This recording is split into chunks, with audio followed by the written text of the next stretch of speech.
जानिए कितनी है रामलला के आभूषणों की कीमत। 15 किलो सोना, 18,000 हीरे और पन्ना से मिलकर हुई है तैयार। पैर के नाखून से लेकर मस्तक तक सब कुछ है बहुत खास। 22 जनवरी को देश के करोड़ों भक्तों का 500 साल का इंतजार आखिरकार खत्म हो गया है। लोग भगवान राम के दर्शन करने के बाद भाव विभोर हो उठे। लोगों की आंखों में खुशी के आंसू हैं। वैसे हो भी क्यों ना, रामलला का श्रृंगार ही इतना अलौकिक है कि उन्हें देखते ही हर कोई मंत्रमुग्ध हो जाए। प्रभु श्री राम को कई अनमोल आभूषण पहनाए गए हैं। उनके गहने भी बड़े ही नायाब हैं, जिनकी कीमत करोड़ों में है। इसके अलावा रामलला के वस्त्र भी बहुत खास हैं। आप शायद यह बात नहीं जानते होंगे कि श्री राम के वस्त्र और आभूषण से लेकर उन्हें पहनाई गई हर एक साज सज्जा की चीज खास रिसर्च द्वारा तैयार की गई है। हम आपको आज बता रहे हैं कि आखिर इन खूबसूरत गहनों को बनाया किसने और उसकी खासियत क्या है। रामलला को मुकुट समेत 14 जेवर पहनाए गए हैं, जिसे सिर्फ 10-12 दिनों में ही तैयार किया गया है। इन भव्य आभूषणों को अध्यात्म रामायण, वाल्मीकि रामायण, रामचरितमानस और आलमगीर शोध जैसे ग्रंथों में बताई गई श्री राम की छवि के अनुरूप ही तैयार किया गया है। रामलला के आभूषण को बदायूं के सर्राफ हर्ष सहायमल श्यामलाल ज्वेलर्स की लखनऊ ब्रांच ने बनाया है। ये करीबन 100 साल पुराना ब्रांड है, जिसे HSG ग्रुप के नाम से भी जाना जाता है। सिर के मुकुट से लेकर गले के हार, माथे की तिलक, अंगूठी, कमरबंद, हाथों के कंगन और कानों के कुंडल, हर एक आभूषण को जिस खूबसूरती से तराशा गया है उसकी चर्चा हर तरफ है। सबसे पहले बात करते हैं रामलला के मुकुट की, जिसे नवरत्न से सजाया गया है। यह 1 किलो 700 ग्राम सोने से बनाया और इसमें 75 कैरेट डायमंड, 175 कैरेट पन्ना, 262 कैरेट रूबी और मानिक लगा हुआ है। मुकुट पर बने सूर्य में जो 2 हीरे लगे हैं वे सैकड़ों साल पुराने हैं। फिर आती है श्री रामलला के माथे पर लगे तिलक की बारी।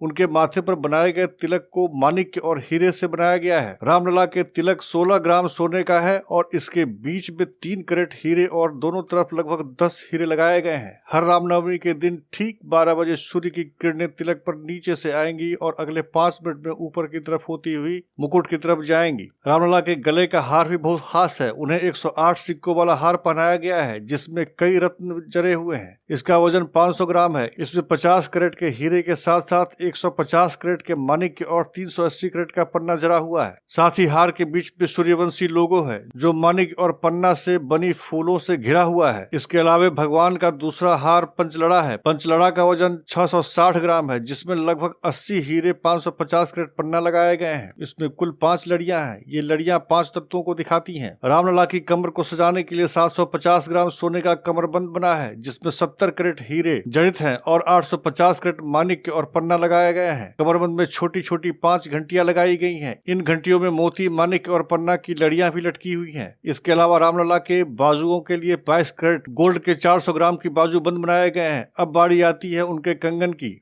रामलला के कंगन 850 ग्राम सोने से बने हुए हैं। इसमें 100 कैरेट हीरे और 320 कैरेट मानिक और पन्ने जड़े हुए हैं। रामलला के लिए सोने का धनुष बनाया गया है और धनुष बाण में 1 किलो सोने का इस्तेमाल किया गया है। इसके अलावा भगवान राम के नन्हे पैरों के लिए खास खड़ाऊ बनाए गए हैं। इसमें 400 ग्राम सोना, 55 कैरेट हीरे और 50 कैरेट पन्ना आदि जड़ा हुआ है। साथ ही रामलला के पैरों में जो पायल है वो भी 22 कैरेट सोने से बनी है, जिसका वजन 560 ग्राम है। चूंकि राम मंदिर में भगवान राम को 5.5 साल के बालक के रूप में विराजमान किया गया है, तो उनके लिए वहाँ खिलौने भी रखे गए हैं जो चांदी से बने हुए हैं। इनमें चांदी का घोड़ा, चांदी का ऊंट, झुनझुना, लट्टू आदि शामिल है। अब बात करते हैं रामलला के वस्त्र की, तो इन्हें डिजाइन किया है दिल्ली के डिजाइनर मनीष त्रिपाठी ने। वो पिछले 3 साल से अपनी टीम के साथ रामलला के वस्त्र तैयार करने पर काम कर रहे हैं। भगवान राम को पीताम्बर वस्त्रों से सजाया गया है। पीताम्बर वस्त्र इसलिए क्योंकि श्री रामचरितमानस में जिक्र है भगवान श्री राम पीताम्बर पहनते थे। रामलला के वस्त्रों का कपड़ा वाराणसी से तैयार कराया गया है, जिसे सोने और चांदी को मिलाकर बनाया गया है। इतना ही नहीं, इसके सिलाई में भी सोने और चांदी के धागों का इस्तेमाल किया गया है। प्रभु श्री रामलला की मूर्ति को बनाया है कर्नाटक के प्रसिद्ध मूर्तिकार अरुण योगीराज ने। अरुण मैसूर के रहने वाले हैं, जो देश की नहीं बल्कि दुनिया के मशहूर मूर्तिकारों में से एक हैं। उनके वंश के पिछले 5 पीढ़ियां मूर्ति बनाने के काम में लगी हुई हैं। रामलला की 51 इंच की मूर्ति काले पत्थर से बनाई गई है। दरअसल रामलला के श्याम रंग का वर्णन वाल्मीकि रामायण में किया गया है, इसलिए रामलला की मूर्ति को श्याम रंग का बनाया गया है। ये कोई आम काला पत्थर नहीं है, बल्कि श्री कृष्ण शिला पत्थर है, जो दूध या किसी अन्य चीज के संपर्क में आने पर भी खराब नहीं होगा। कृष्ण शिला पत्थर की खासियत यह है कि 1000 साल से भी अधिक समय तक ज्यों क्या त्यों रह सकता है। योगीराज ने मूर्ति बनाने में सिर्फ अपने हाथों और छेनी का इस्तेमाल किया है और यह एक साधारण पत्थर पर रामलला का 5 वर्षीय रूप बड़े खूबसूरती के साथ उखेरा गया है। योगीराज ने मूर्ति बनाने में सिर्फ अपने हाथ और छेनी का इस्तेमाल किया है और एक साधारण पत्थर पर राम लला के 5 वर्षीय रूप को बड़े ही खूबसूरती के साथ उकेरा गया है। मूर्ति को ऐसे जगह पर स्थापित किया गया है कि रामनवमी के दिन दोपहर 12 बजे सूर्य की किरणें रामलला के माथे पर पड़ सके, जिससे उनका माथा चमक उठेगा और उनके माथे पर सूरज का तेज नजर आएगा। रामलला की मूर्ति से लेकर उनके आभूषण तक हर चीज के बारे में इतनी रोचक जानकारी पाने के बाद तो शायद आप भी उनके दर्शन के लिए उत्साहित हो गए होंगे। उम्मीद है आपको ये जानकारी पसंद आई होगी। अगर हाँ तो आप इस वीडियो को जरूर शेयर करें और कमेंट बॉक्स में जय श्री राम लिखना ना भूलें। धन्यवाद।